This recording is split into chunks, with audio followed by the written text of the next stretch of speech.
जय हिंद, जोहार झारखंड। मैं शमशाद आलम। आज हमारे साथ वरिष्ठ पत्रकार नौशाद अख्तर जी हैं। आज हम लोग समझेंगे कि जिस तरह से इंडिया गठबंधन में है, जो वर्तमान की सरकार झारखंड में इंडिया गठबंधन की है, उस इंडिया गठबंधन में सीट शेयरिंग को लेकर, क्योंकि आगामी विधानसभा का चुनाव झारखंड में जो है कि अक्टूबर या नवंबर माह में होने वाली है। अभी से जो है कि सीट शेयरिंग को लेकर तानातानी चलना स्टार्ट हो गया है। बहुत ऐसा कयास लगाया जा रहा है कि शायद जो है कि आरजेडी अलग से चुनाव लड़ेगी झारखंड में, क्योंकि वो जितना सीट का मांग कर रही है उस हिसाब से जो है कि जेएमएम सीट देना नहीं चाह रही है।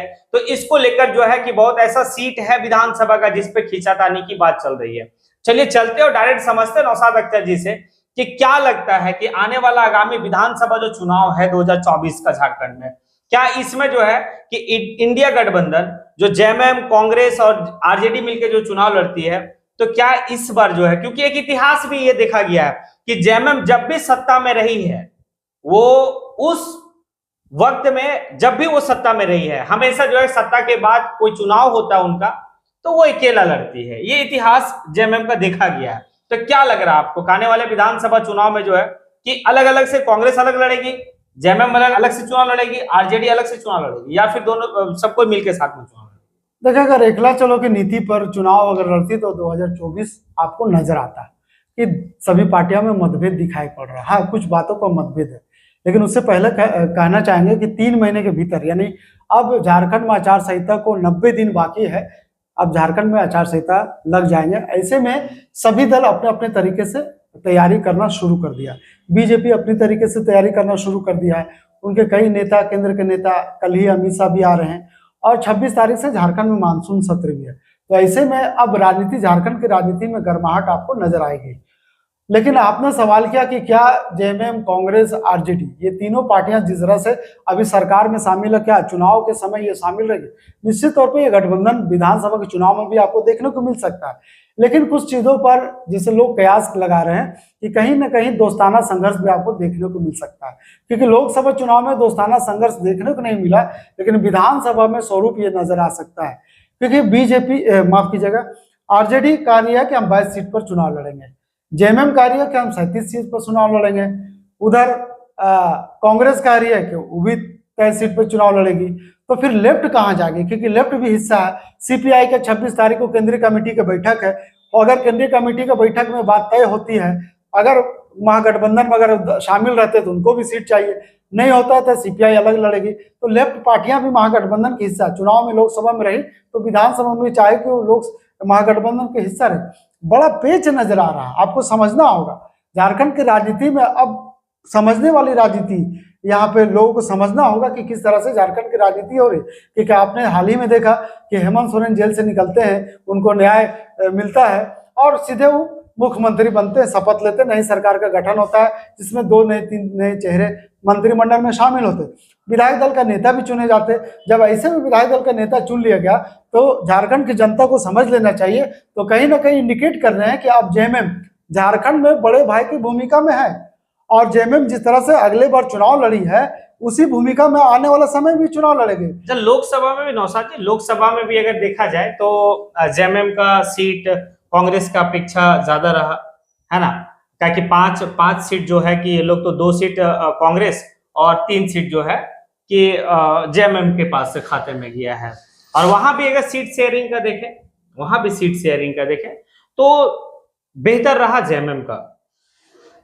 अभी क्या लगता है कि ये तो लोकसभा में जो उनको जो आत्मबल मिला है या जो कॉन्फिडेंस मिला है चुनाव के माध्यम से, क्या उसी कॉन्फिडेंस को लेकर वो विधानसभा में चाहेंगे कि ज्यादा से ज्यादा सीट पे हम लड़े, एक बड़ा भाई का भूमिका निभाते हुए 50 सीट पे लड़े? ऐसा जो है कि जेएमएम की ओर से बात चल रही है कि हम 50 सीट पे लड़ेंगे, बाकी जो है कि सीट शेयरिंग उनको किया जाएगा। देखिए, हम लोग सिर्फ राजनीति देखते हैं, सीट शेयरिंग देखते हैं और कुछ नजर नहीं आता। अंदर की राजनीति हमको देखना होगा। अभी आप अनुमान लगाइए कि झारखंड में एससी सीट कितना है जेएमएम के पास, ये देखना होगा। और उसके बाद सिविल का सीट कितना है, जनरल कितना है। तो ये तमाम ऐसी चीजें जो झारखंड की जो राजनीति पार्टियां वो देखती है कि सबसे ज्यादा आदिवासियों का, अभी सबसे ज्यादा अगर विधायक है तो जेएमएम के पास है, 23 अभी है उसके पास, जनरल 8 है, अगर एससी सीट की बात करें तो उसमें भी 8 है। तो हम लोग राजनीति सिर्फ ऊपर से देखते हैं, लेकिन जो पार्टियां हैं वो अंदर खाने से देखती है कि कितना का बहुमत किसके साथ कितना शामिल है। आप कांग्रेस में देख लीजिए, कांग्रेस में कितने हैं, तो जो आंकड़ा है ना, इस हिसाब से राजनीति गोटी सेट किया जाता है। हम लोग सिर्फ देखते हैं कि महागठबंधन में अगला कौन निभाएगा, बड़ा भाई कौन निभाएगा, छोटा भाई कौन निभाएगा। नहीं, राजनीति थोड़ा सा अंदर तरीके से यहाँ पे किया जाएगा। और निश्चित तौर पर आपने जो बात कही है, आने वाले समय में, क्योंकि आपको भी पता है, झारखंड की जनता को भी पता है कि हेमंत सोरेन जब बाहर निकल आए हैं, राज्य का मुख्यमंत्री बने हैं, तो कहीं ना कहीं झारखंड के राजनीति में, विधानसभा में हेमंत सोरेन का चेहरा होगा, लेकिन साथ निभाते हुए आपको कांग्रेस और राजद नजर आएंगे। राजद की स्थिति झारखंड में ठीक नहीं है। जिस तरह से बिहार में आरजेडी मजबूत है, झारखंड में मजबूत नहीं है। इसलिए उन्हें जो तय किया जाएगा, जो मुद्दा तय किया जाएगा, उन्हीं पर उनको सबर करना होगा। नहीं तो उनके पार्टी जो कार्यकर्ता अगर कहीं से नाराज होंगे तो कहीं कहीं आपको दोस्ताना संघर्ष भी देखने को मिल सकता है। अच्छा, क्या लगता है नौशाद जी? चलिए, ये तो ठीक है कि सीट शेयरिंग की बात हो रही है, फिर अंदर खेमा में जाके देखना है कि मतलब जो आदिवासी का सीट, मतलब एसटी का सीट किनके पास ज्यादा है। तो ये तो स्वाभाविक सी बात है कि एसटी का सीट जो है कि जेएमएम के पास ज्यादा रहेगा। जनरल सीट है वो भी मतलब ठीक है, मोटा मोटी इस बात को हम लोग समझ में आता है। लेकिन एक जो सवाल बड़ा जो है कि पेचीदा में से है, और लोग का मन में ये चल रहा कि आखिर 3 महीना के लिए चंपई सोरेन को क्यों हटा दिया गया? क्या 3 महीना में क्या बिगड़ जाता है हेमंत सोरेन का कि वो जो है कि कुर्सी का, इस बात को लेकर विपक्ष जो है कि जम के प्रहार कर रहा है इंडिया गठबंधन के ऊपर, जेएमएम के ऊपर, वंशवाद को लेकर कि ये देखिए परिवारवाद की बात हो, मतलब 2 महीना भी उनको मतलब रहा नहीं गया, 2 महीना भी वो वेट नहीं किए और तुरंत उनको कुर्सी चाहिए। क्या ये विधानसभा चुनाव में इफेक्ट पड़ेगा जेएमएम को? नहीं पड़ेगा। कारण है कि विपक्ष का काम है कि सत्ता पक्ष पर वार करना, वो अपना वार करे, वो अपनी जिम्मेवारी को निभा रही है। लेकिन जिस तरह से लोग सोच रहे हैं कि अभी 2 महीना बाकी है झारखंड में चुनाव होना, ऐसे में चंपई सोरेन ही झारखंड का कमान संभालते। ये अच्छी बात था कि चंपई सोरेन झारखंड का कमान संभाल लेते, और हेमंत सोरेन पूरे झारखंड में घूम घूम करके उनको जिस तरह से फंसाया गया, जिस तरह से वो कहते अपने भाषण में कहते कि मुझे फंसाया गया, हम निर्दोष थे, तो कहीं ना कहीं ये मैसेज देने का काम करते। इससे झारखंड की छवि मजबूत होती, खास करके जो वोटर्स है उनके तरफ आकर्षित होते। लेकिन जो आपको भी पता है, सभी को पता है कि जो विधायक दल की बैठक होती है, विधायक दल के बैठक में जो नीति तय होती है, जो विधायक दल का बैठक में जो फैसला तय होता है, उसको कायम दायम रखना पड़ता है। सभी विधायकों की बैठक हुई, सभी विधायकों ने बैठक में तय किया कि एक बार फिर से हेमंत सोरेन राज्य की कमान को संभाले। ये विधायकों की इच्छा थी। हेमंत सोरेन अपने से मुख्यमंत्री नहीं बने, ये विधायकों की इच्छा थी। और आनंद फानंद में विधायक दल की बैठक हुई। चंपई सोरेन ने खुद कहा इस्तीफा देने के बाद, हम मौजूद है वहां पे, उन्होंने कहा कि हेमंत सोरेन ने जो जिम्मेवारी सौंप के गया था वो अब पूरा हो चुका है, कि अब मेरी जिम्मेवारी बनती है कि हेमंत सोरेन को सत्ता सौंप दे। क्योंकि महागठबंधन का फैसला था कि हेमंत सोरेन अगर जेल से बाहर निकलते तो चंपई सोरेन को इस्तीफा देना ही था। और उन्होंने बैठक के अनुसार जो काम किया है, ना कि अपनी मर्जी से, ना कि किसी के दबाव में आके, क्योंकि विधायक दल की जो मीटिंग में जो तय हो जाती है वही राजनीतिक दल को करना पड़ता है। और अच्छा भी हुआ, ये हेमंत सोरेन के लिए भी अच्छा हुआ और झारखंड के लिए भी अच्छा हुआ। क्योंकि आपको पता है कि जिस चेहरे के साथ 2019 में झारखंड में चुनाव लड़ा गया था महागठबंधन, फिर उस चेहरे के साथ झारखंड में फिर से चुनाव लड़ते हुए नजर आ गई। लेकिन जो कमी थी, झारखंड सरकार जो वादा किया था, वादा को कौन पूरा करता? क्योंकि सवाल हेमंत सोरेन पे उठता। 2019 में जिस वादे के साथ हेमंत सोरेन चुनाव में आए थे, सत्ता में आए थे, जनता उन्होंने जिस सत्ता में बैठा था वादा के साथ, तो वादा नहीं पूरा हुआ। हाँ, यह कह सकते हैं कि आपने हाल में देखा 15 तारीख को कि 1500 पीजीटी शिक्षकों की नियुक्ति हुई। अब ऐसे में आचार संहिता लगने वाला है, जो अब जो घोषणा होगा ये भी वादा ही बन के रह सकता है।